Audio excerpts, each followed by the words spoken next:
L'émerge de la sieste, chers amis. Et j'avais oublié que je devais vous faire une petite vidéo de vacances. Et c'est comme aujourd'hui les cahiers de vacances que nous avions autrefois.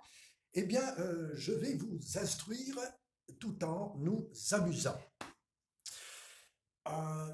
Mort aux vaches. Et si tu dis mort aux vaches, tu vas te faire appeler Arthur. Savez-vous que dans notre vocabulaire de tous les jours, nous employons à l'occasion des mots d'origine germanique. Vous savez que je suis passionné, entre autres sujets, par les langues étrangères. Je pratique assez couramment anglais, italien, espagnol et portugais, latin, grec, et puis un tout petit peu d'allemand, un tout petit peu.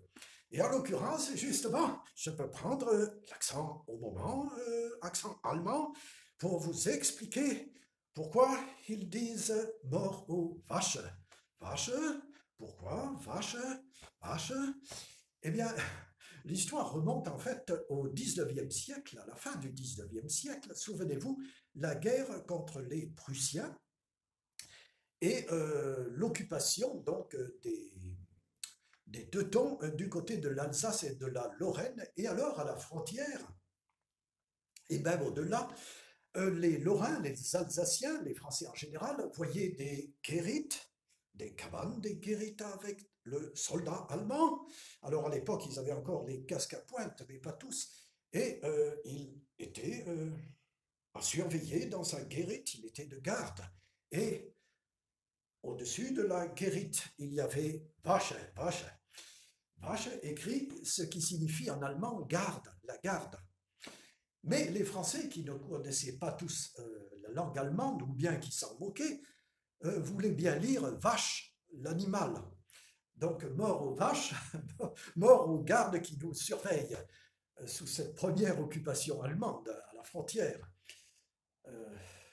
Et depuis, l'expression a perduré et ça continuait même à la Seconde Guerre mondiale et toujours comme en 40, ça continue, mort aux vaches. Mais là, on s'adresse plutôt à la police et au CRS quand on ne dit pas autre chose et autre nom d'oiseau. Mort aux vaches, donc voilà l'origine de l'expression mort aux vaches. Mais ces pauvres vaches n'y sont pour rien, comme nous-mêmes. Et ensuite se faire appeler Arthur. On pourrait dire, mais attention, tu vas te faire appeler Arthur. Ah, là aussi, origine allemande, vous vous moquez de l'armée Wehrmacht allemande. Parce que vous dites, tu vas te faire appeler Arthur. Pourquoi? Warum Arthur?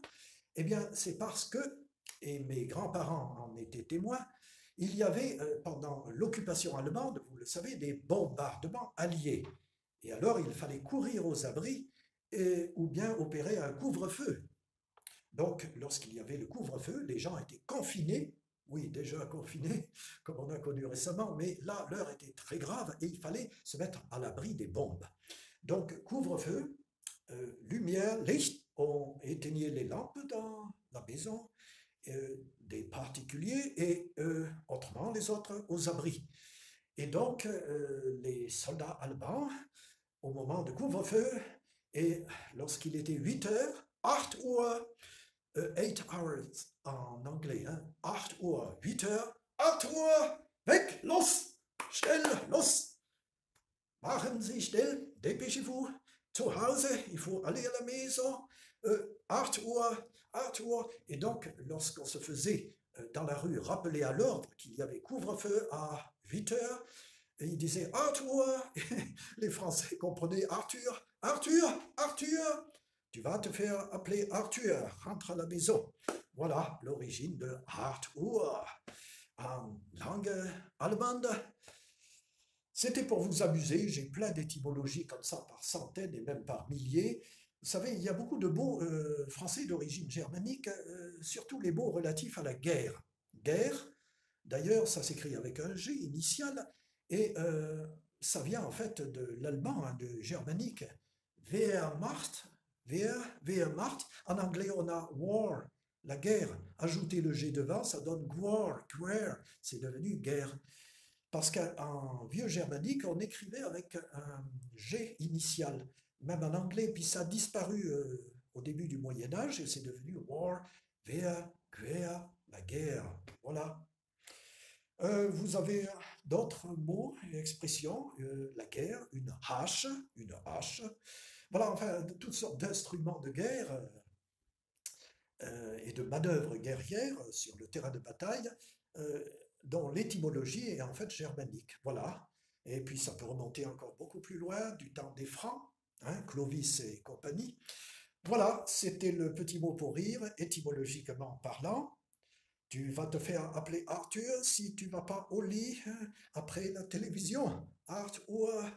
Mais maintenant, c'est plutôt à minuit qu'on s'arrête de regarder la télé, le smartphone ou l'ordinateur. Enfin, entre-temps, autre-heure, et je vous dis à très bientôt pour une prochaine vidéo, beaucoup plus longue que celle-ci, et sur un sujet beaucoup plus sérieux. À bientôt.